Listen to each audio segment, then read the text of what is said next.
Assalamualaikum warahmatullahi wabarakatuh. Selamat siang adik-adik. Pada pertemuan kali ini kita akan membahas tentang perawatan payudara pada ibu nifas. Materi ini adalah bagian dari asuhan kebidanan pada ibu nifas. Terlebih dahulu saya akan memperkenalkan diri. Nama saya Ibu Kartini. Adapun tujuan dari pembelajaran kita hari ini adalah diharapkan mahasiswa dapat melakukan perawatan pada ibu nifas secara komprehensif. Kemudian tujuan khususnya mahasiswa dapat melakukan perawatan payudara pada ibu nifas. Seperti yang adik-adik lihat, ini adalah anatomi payudara. Yang tampak di layar nomor 1 itu adalah korpus, nomor 2 itu adalah areola, nomor 3 adalah puting. Pengertian dari perawatan payudara pada ibu nifas adalah merawat payudara untuk memperlancar pengeluaran ASI. Adapun waktu pelaksanaannya pertama kali dilakukan pada hari kedua setelah melahirkan, minimal 2 kali sehari pada waktu sebelum mandi pagi dan sore hari. Mengapa dilakukan pada hari kedua? Karena pada hari pertama ibu nifas masih merasa lelah oleh karena proses persalinan. Jadi diharapkan pada hari kedua ibu sudah bisa beraktivitas walaupun masih terbatas. Paling tidak ibu bisa bangun, duduk, atau berjalan ke kamar mandi.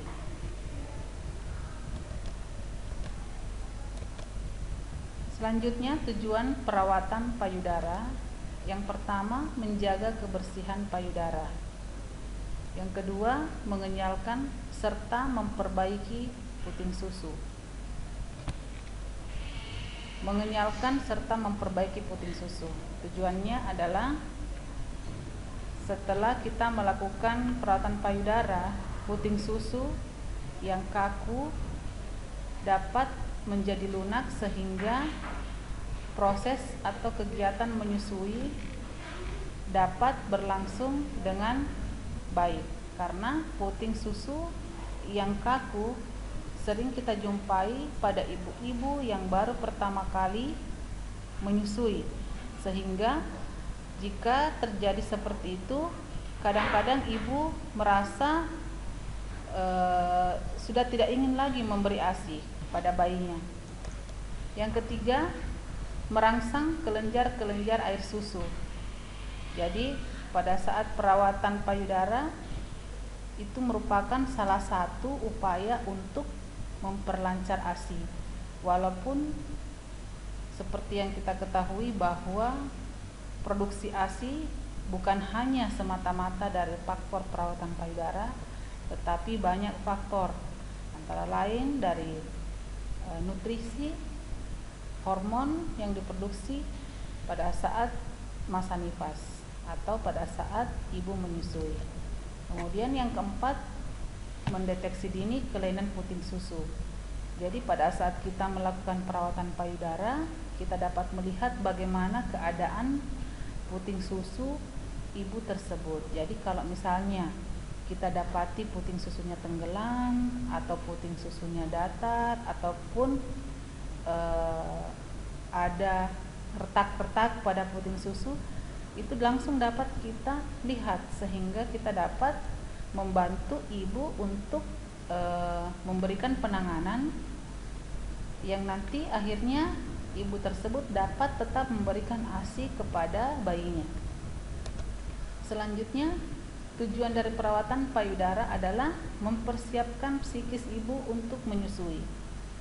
Nah, tidak jarang kita jumpai, terutama pada ibu-ibu yang pertama kali menyusui, terkadang tidak percaya diri dengan alasan bahwa payudaranya kecil atau payudara terlalu besar, ataukah nanti akibat dari menyusui payudara akan kendor dan sebagainya.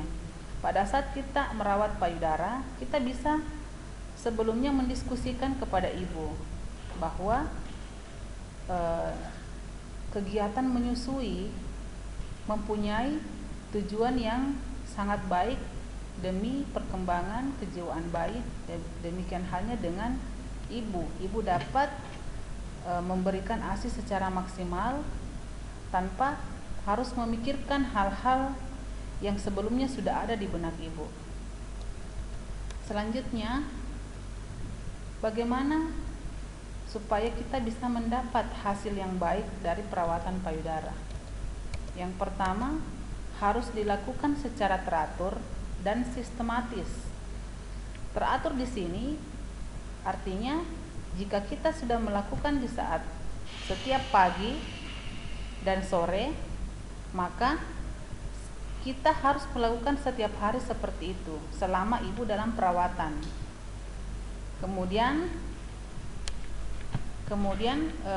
sistematis itu adalah dilakukan secara teratur sesuai dengan prosedur. Jadi kalau misalnya perawatan payudara teratur dan sistematis, insya Allah hasil yang akan kita dapatkan itu sesuai dengan apa yang kita inginkan. Yang kedua, dianjurkan kepada ibu untuk mengkonsumsi makanan menu seimbang.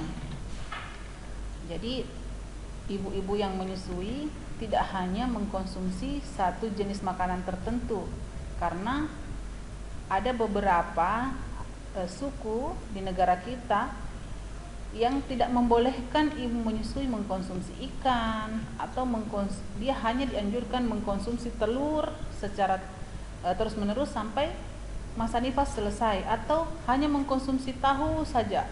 Padahal itu tidak dibenarkan karena ibu menyusui harus mengkonsumsi menu seimbang.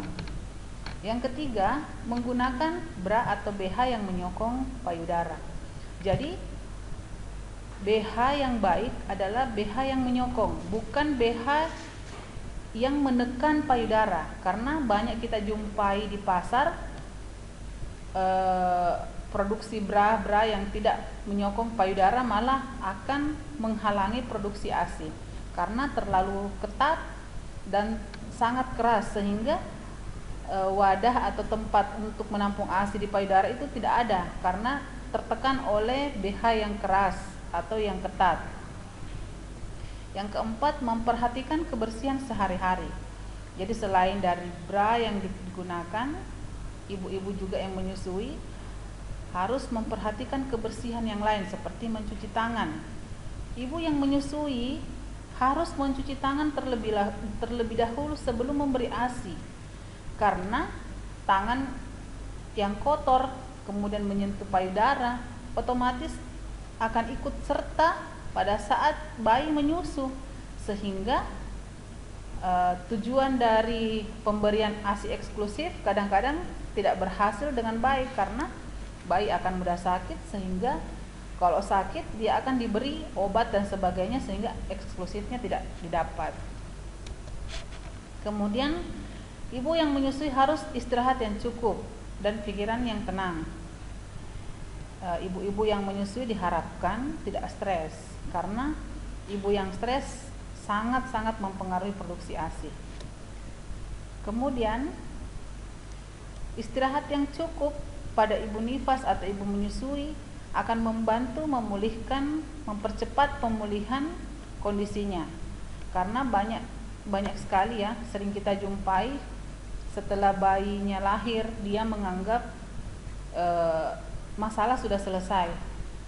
Makanya harus kita sampaikan bahwa masa nifas yang betul-betul dianggap baik dan berhasil dan selesai itu setelah dia dapat melewati 40 hari masa nifasnya. Jadi ibu harus betul-betul mendapat dukungan yang penuh dari keluarga, dari suami, dari orang tua dan orang-orang terdekatnya.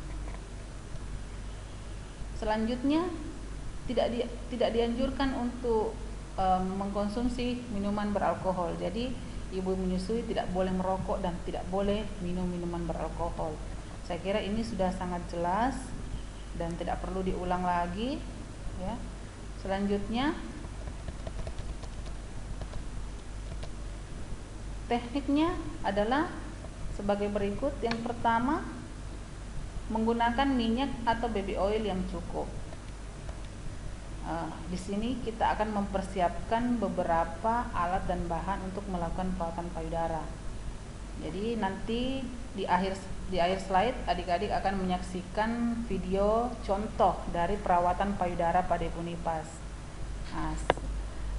Terlebih dahulu nanti kita akan siapkan alat dan bahannya, antara lain baby oil, waskom yang berisi air hangat dan air dingin, kemudian handuk, baby oil. Kegiatan perawatan payudara ini nanti ada massage atau masase, ada menyokong payudara, kemudian ada mengompres payudara. Jadi semua yang adik-adik lihat di sini pada slide ini akan adik-adik saksikan nanti pada contoh perawatan payudara pada video berikut nanti. Selanjutnya, apa dampak jika tidak dilakukan perawatan payudara? Yang pertama, anak akan susah menyusui. Mengapa dikatakan anak susah menyusui? Karena yang seperti saya sampaikan pada slide sebelumnya, bahwa sering sekali kita lihat ada payudara yang retak-retak, ada payudara yang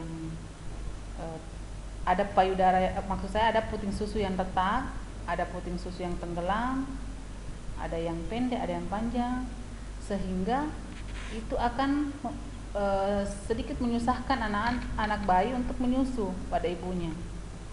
Dengan melakukan perawatan payudara diharapkan hal tersebut tidak terjadi. Kemudian akibatnya juga ASI menjadi lama keluar. Yang keempat, produksi ASI terbatas. Yang kelima, terjadi pembengkakan, peradangan pada payudara, dan puting juga mudah lecet. Mengapa dikatakan seperti itu? Karena produksi ASI yang banyak, ya. Produksi ASI yang banyak, jika tidak habis dikonsumsi oleh bayi, maka payudara akan bengkak. Kalau payudara bengkak, maka akan terjadi bendungan-bendungan di dalam payudara. Apa yang terjadi di situ? Bendungan ASI. Jadi kalau sudah terjadi pembengkakan, terjadi peradangan yang sering kita sebut dengan mastitis. Kalau tidak teratasi mastitisnya, bisa terjadi abses. Sekilas kita perhatikan itu ASI adalah hal yang sepele sebenarnya. Tetapi kalau tidak dilakukan perawatan akan menjadi masalah besar. Kalau sudah terjadi abses, sudah terjadi pengeluaran nanah, otomatis pemberian ASI akan di stop. Jadi betul-betul perawatan payudara ini harus menjadi perhatian bagi kita semua, terutama adik-adik nanti. Jadi jangan sampai terjadi bendungan ASI. Jadi kalau sudah terjadi bendungan ASI dan bendungannya itu tidak keluar atau tidak tersekresi, ASInya tidak tersekresi, hati-hati bisa terjadi mastitis. Ya. Karena ASI ini betul-betul diharapkan bisa diberikan secara eksklusif. Selanjutnya, adik-adik, nanti kita akan sama-sama menyaksikan sebuah tayangan tentang cara merawat payudara. Jika ada hal yang ingin ditanyakan, silahkan adik-adik tampung dulu. Nanti setelah videonya berakhir kita akan diskusikan bersama. Demikian, terima kasih atas perhatiannya. Saya mohon maaf jika ada kekurangan. Assalamualaikum warahmatullahi wabarakatuh dan selamat pagi. Pengertiannya adalah cara yang dilakukan pada payudara ibu pasca persalinan atau postpartum. Perawatan yang dilakukan terhadap payudara bertujuan untuk melancarkan sirkulasi darah dan mencegah tersumbatnya saluran susu, sehingga memperlancar pengeluaran ASI. Agar tujuan perawatan ini dapat terjadi, perlu diperhatikan hal-hal berikut ini. Yang pertama, lakukan perawatan payudara secara teratur. Yang kedua, pelihara kebersihan sehari-hari. Yang ketiga, pemasukan gizi ibu harus lebih banyak dan lebih banyak untuk mencukupi produksi ASI. Yang keempat, ibu harus percaya diri akan kemampuan menyusui bayinya. Yang kelima, ibu harus merasa nyaman dan santai. Yang keenam, hindari rasa stres karena akan menghambat refleks oksitosin.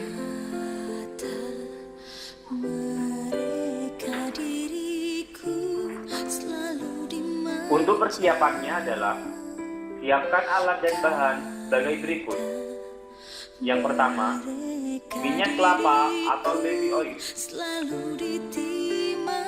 Yang kedua, air panas dan air dingin dalam wadah atau baskom. Yang keempat, wastafel atau sapu tangan dari handuk. Yang kelima, handuk bersih. Yang keenam, kapak.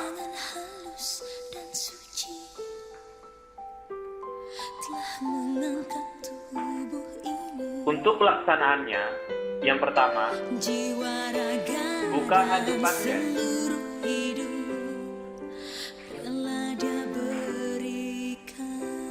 Kemudian, puting susu dikompres dengan kapas minyak.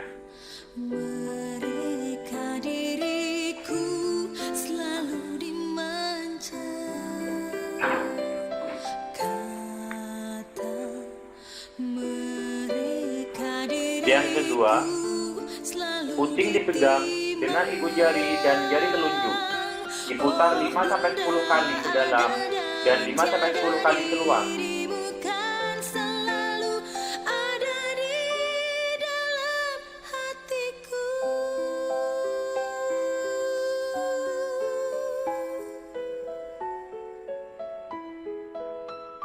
Yang ketiga, puting susu ditarik sebanyak 20 kali.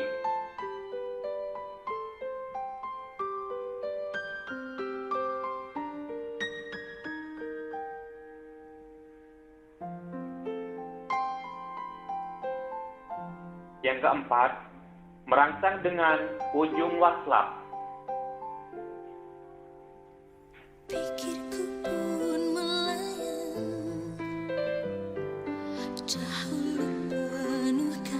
Yang keenam, licinkan kedua telapak tangan dengan minyak kelapa atau baby oil.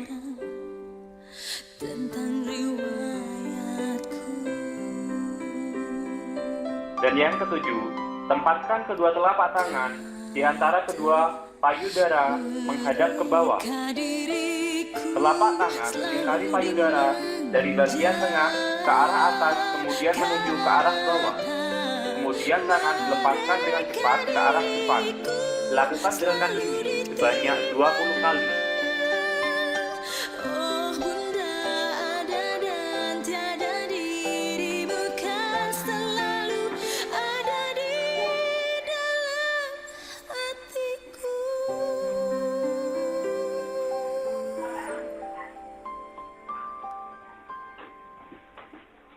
Yang kedelapan, tangan kiri menyokong buah dada dan tangan kanan melakukan pengurutan mulai pangkal payudara ke arah puting susu secara menyeluruh.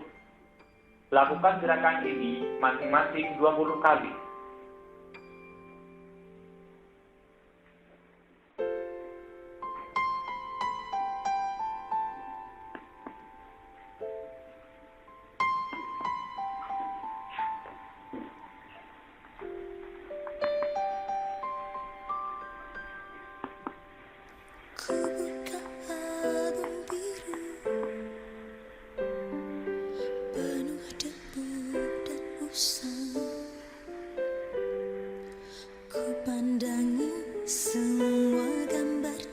Yang kesembilan, tangan kiri menyokong buah dada dan tangan kanan menggenggam melakukan pengurutan dengan buku-buku jari mulai pangkal payudara ke arah puting susu secara menyeluruh.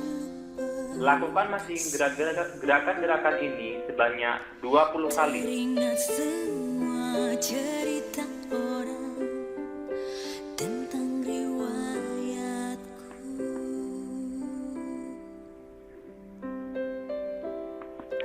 Kata mereka diriku selalu dimanja. Kata mereka diriku selalu ditimang. Selanjutnya, merangsang buah dada dengan kompres air hangat lalu dengan air dingin secara bergantian. Lakukan masing-masing 5 kali. Tangisan nakal dari bibirku takkan jadi derita.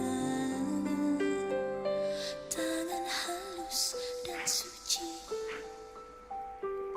telah mengangkat tubuh ini.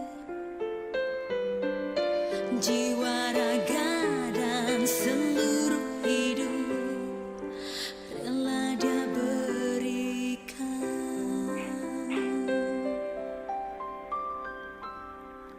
Kata Kemudian, payudara dibersihkan dan dikeringkan. selalu dimanja. Kata mereka diriku selalu ditimang.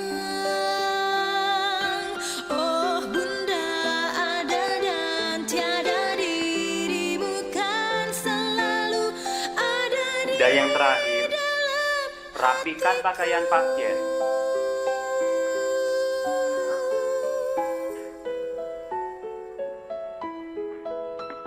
Demikian gerakan-gerakan untuk perawatan payudara.